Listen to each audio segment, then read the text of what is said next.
Harihi Om. Sahana Vavatu, Sahana Bhunatu, Sahaviryan Karavavahai, Tejasvinavadhitamastuma Vidvishavahai. Om Shanti Shanti Shanti. Om Jaya Sri Krishna Chaitanya Prabhu Nityananda, Shri Advaita Gadadhara Shiva Sari Gaura Bhakta Vrinda. Hare Krishna, Krishna Krishna, Hare Hare, Hare Rama, Rama Rama, Hare Hare. So then, continuing in Mahabharata, now we're on the Bhagavad Gita. So Arjuna has made his point that, the elements of family consideration and being a nice guy and not wanting to create trouble and all that, which are nice activities if you are, if it's part of your duty, it's part of your ashram aspects. But here we're dealing with the varna aspects. So he's a Kshatriya, and they have duties to do. They have to rule the country. They have to see that people who are not proper or suitable are not given posts that they shouldn't be in, because they'll just create trouble for everybody. Just like you say, well, Duryodhana, Kshatriya, he knows how to manage, but right now he's managed to get, basically all the leaders of the world together on the battlefield just to keep him on the throne. And, by battle, then, there's a possibility they'll all be killed. So how does that make him a good leader? So that's the whole point. You have to have someone like Yudhishthira. So he's been bewildered, and so therefore then he understood that he can't understand what to do. Krishna being the Supreme Lord, he'll know. And so then he asked him to please give some direction. Arjuna understood that Krishna was reassuring him that his beloved relatives would not be the losers. By killing their bodies, Arjuna would free them from the pain and suffering brought on by their present karma. And they would then be given a new start and a better body, probably in the higher planets. But Arjuna worried about the celestial weapons he would use, fearing they might somehow hurt even the soul. Krishna answered that doubt. There is no weapon, be it fire, wind, or water, that can damage or cut the soul. The soul is unchanging and impervious to all material effects. The soul is described in the Vedas as invisible, inconceivable, and immutable. The body is only the outward dress of the indestructible soul. Right? So the living entities, then they live according to their karma, their previous activities, then they'll get a specific body in any of the 8,400,000 species. And so in this case, then they're in the human position. Sometimes it's thought, oh, the souls come into existence, or the souls can be destroyed, or this or that. But no, the souls are eternal. They're part of Krishna's eternal energies, and so they are also eternal. And so just as a matter of what is the position at present, there are those souls who have understood their position and their relationship with the Lord, and then maintained an eternal position of transcendence. While then others, like ourselves in the material world, we've ignored that, and so we've come here, and then based on our karma in previous lives, that gives us what life we're in now. So it's being pointed out that you're not going to kill the soul. So the person you say is, Drona or Bhishma, that's the living entity, but you identify them as that because of the body. And then they'll leave this body, they'll go on to something else, and there'll be something different. And now, they're elder and this and that, whatever is there, they'll be in a younger body and this. And that's not this saying that, oh, you can just go out, kill people and go, oh, but now they get a young body. The point is that it's their duties as Kshatriyas to fight. And so his point in performing your duty, if they live, then you have that relationship, and if they die, they'll go on to a better position, because it's a religious, properly established, principle of duty and things like that, and so therefore then there'll be no loss. Arjuna remained silent. Even knowing Bhishma and Drona to be eternal souls, he still grieved at the prospect of their death. Krishna had already instructed him that such distresses were unavoidable and had to be tolerated, but it would not be easy. Because in the material world, if you're born, you will die. So the purpose of human life is to solve that problem of this repeated birth and death, and then try to come to the transcendental platform by surrendering to the Lord. Then in that surrender position, then when one leaves the body, then thinking of the transcendental Lord, one goes to that place. One transcends karma and goes to the spiritual world. There then one will live eternally with the Lord. Then there is no birth and death. That life goes on eternally. But here, then it means whatever it is, everybody will die. So even Hiranyakashipu tried for eternal life. He went to Brahma, but Brahma said, even I'll die. When his, the end of the universe is the end of his life. And so they'll all die. So if you're born here, you will die. And so if you find that to be a problem, since the soul thinks in terms of eternality, then take up the spiritual process. Come to the transcendental position. Cultivate your relationship with the Lord. Because he's Mukunda. He can actually give eternal liberation. These other methods by yoga and by knowledge and renunciation, you may possibly get some temporary relief. But you can't get eternal, because the soul being Sat, Chit, and Ananda, or eternity, knowledge, and bliss, you have to address all three. So if you're just looking for liberation, you're only dealing with Sat, eternality. Right? Because even they say, the Brahman, it's unlimited, it's eternal, it's this and that, unchanging. They're only dealing with the existence aspect of the soul and the Lord. Paramatma means now you're looking at the one who controls all the energy. So you're looking at Chit to some degree, but not fully. So that means, but you're not dealing with the full aspect and not with Ananda. So only when you deal with Bhagavan, where the Lord is a person, then you see Sat Chit Ananda. Then you can go to the spiritual world and in a spiritual body of Sat Chit Ananda, then live eternally in wonderful transcendental pastimes of the Lord.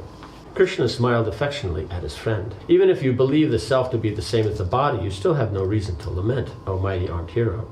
The body is matter, and material objects are always being created and destroyed. But wise men laments for the inevitable changes to matter that are wrought by time. Whatever you believe, the effects of time cannot be checked. Death follows birth, and birth follows death in due course. Simply perform your duty without lamentation, for you cannot change the course of time, which is ultimately the cause of everyone's death. Right? So the soul will always be in a position. And so in this body, the body is constantly changing. Right? It means that every moment the different cells are changing, and that there's 4 kinds of destruction. So one of them is the constant destruction that's always going on. By time, everything's changing.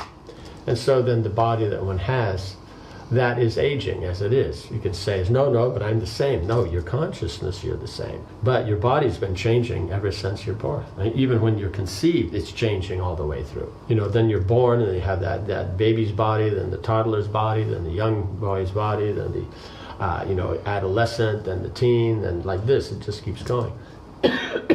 So, the living entity, the body's constantly changing, but you think it's the same because of the singular connection of consciousness. So at death, we change bodies. We continue that process. When this body gets too old to use, you change to a new body. But at that point, then you don't remember this one. And so then you'll see that one as that continuity. So that's the difference. Krishna, he knows all his avatars and all the pastimes he's performed, because he's one person. He's eternal, and his form is eternal. But because we change bodies, that's why even though the soul is eternal, the identity is with the body. So when the body's lost, then all those impressions in that are also lost. Right? The direct aspects. The indirect goes with the subtle body, with the mind. So mind, intelligence, false ego. That subtle body goes with the living entity. But it's only when, at the point of liberation, that subtle body's left, and you just function, therefore, in your pure spiritual form. Arjuna reflected on Krishna's words. It was difficult to comprehend the soul's existence. That it was undying and indestructible had been made clear, but its actual nature remained a mystery. Without pausing, Krishna concluded his instructions about the soul. Those who know the soul consider him amazing. He is described in the Vedas as amazing. Even persons who have heard all the descriptions of the soul still fail to understand him at all. Nevertheless, O descendant of Bharata, he cannot be slain at any time. Therefore give up your useless grief for your relatives. Krishna changed back and began to address Krishna's fear that he would be tainted by sin if he killed his elders. You are a Kshatriya, Arjuna, and it is thus your foremost duty to fight according to religious principles. You should not hesitate. Rather, you should embrace this opportunity, for it opens the way to heaven for you. If you do not fight, you will incur sin for neglecting your duty, right? So if you do a wrong action, that's vikarma, or impious activities. You do a right action, that is pious activities, or karma. But you can also, there's an aspect of non-performance of duties, means you have the opportunity to do and you don't do. So that itself will give a bad reaction, because then where people should do their duty, it won't happen. And so therefore you'll be in situations, why isn't anybody doing what they're supposed to? Because you previously in a situation you're supposed to, you do nothing. So it gives a bad result. So only the proper performance of your duty gives a good result. And that's still temporary because it's connected with the gross and subtle bodies. But when you perform transcendental duties connected with the Supreme Lord, that takes you through to the transcendental platform. If you do not fight, you will incur sin for neglecting your duty. Thus you lose your good reputation. You will become infamous, and for a respectable person, dishonor is worse than death. No one will think you desisted from fighting out of compassion. They will think you fled in fear and will thus lose their respect for you. What could be more painful than that? Because when you're dealing with people who themselves aren't in proper consciousness, they're just going to always think the worst. So Duryodhana, he already thinks he's 16 times better than Arjuna. So if Arjuna then doesn't fight, even though he may be doing it out of compassion, but it will not be seen that way. And they're Kshatriyas, so compassion is not applied in this situation. If he was a Brahmin, then you might consider it, but they're Kshatriyas. Hearing his commitment to his warrior duties challenged, Arjuna shifted uncomfortably. The thought that he might be acting sinfully was painful, and the loss of his good reputation would be intolerable. Krishna continued, right? Because he was thinking, I'm being the good guy. He says, no one will see you as the good guy. They'll see you as a coward. You saw the big army. Like even before, Duryodhana said, when we go out in the morning and array our troops, when Yudhishthira and the Pandavas come out and see our troops, at that point they may give up the desire to fight, because they'll just see it's too big, we can't do this. So if he does this now, they'll just say, see, we were so much more powerful. And then when will he be able to adjust that? And as a Kshatriya, your reputation is very, very important, because people have to trust that what you said you'll do. You always work for good. You're always there to do the right thing at the right time. So here, he wasn't doing. Don't just say he was a coward. In this battle, there are two possibilities. You will either be killed and thus attain heaven, or you will defeat your enemies and win the earth. Therefore, fight with determination. This too is my desire. O Partha, fight because it is your duty. Fight without thought of happiness or distress, loss or gain, victory, defeat. In this way, you will never incur sin. So human life is based on that there's certain duties to do. And when you do them without the desire for gain or loss, you're not seeing that, or happiness or distress, that then purifies the living entity and is able to elevate the consciousness. Right? Means if you're performing your duties, but you have desire for gain and affected by loss, then the consciousness won't be elevated. It's pious, no doubt, but it won't be elevated. Right? And so then because when we say elevation, we mean brought to the transcendental platform. You won't solve the problems of birth and death. So then that's the whole point, is then you have to be doing your duties. Where are the duties? The duties are described in Shastra. Right? So Guru, Sadhguru, and Shastra are defining these. And then we perform our duties without that attachment. Then that brings us to the spiritual platform. But now we'll see, now he's mentioned this up to this point, but as you see the Gita goes, Krishna will say this again and again, but then he'll start to end in remembering him and to please him. Right? So then that will bring you from the material, up to the spiritual by performing duties without attachment. And then that will take you further into the transcendental, into the devotional. Arjuna felt his heart opening as he absorbed Krishna's instructions. Krishna had countered his fears that he would suffer and become sinful by fighting. Actually, it would be sinful not to fight. I have told you some existential truths about the soul, O son of Kunti. Listen now as I speak about working with desire for the results, and thus without entangling yourself in karmic reactions, without desire for the results. Okay, this is the path to liberation, right? So when you perform your duties without attachment, right, then you become purified of that. And then if you have that knowledge, that'll take you further. When it's done thinking of Krishna, then further. And to please Krishna, that will bring you to the topmost platform. This is the path to liberation. Once you are on this path, you will not fall back again into the abyss of material existence. Those on this path only desire to serve the Supreme and are resolute in performing their religious duties. Those who seek worldly happiness, however, are constantly overwhelmed by diverse temptations. Right? So if you're fixed in your religious duties to please the Lord, then you're always stable and steady, and everything moves forward very nicely. And so then, because you're seeing that the duties that you're performing, in this case Arjuna as a Kshatriya, these are secondary duties. The main is as the soul serving the Lord.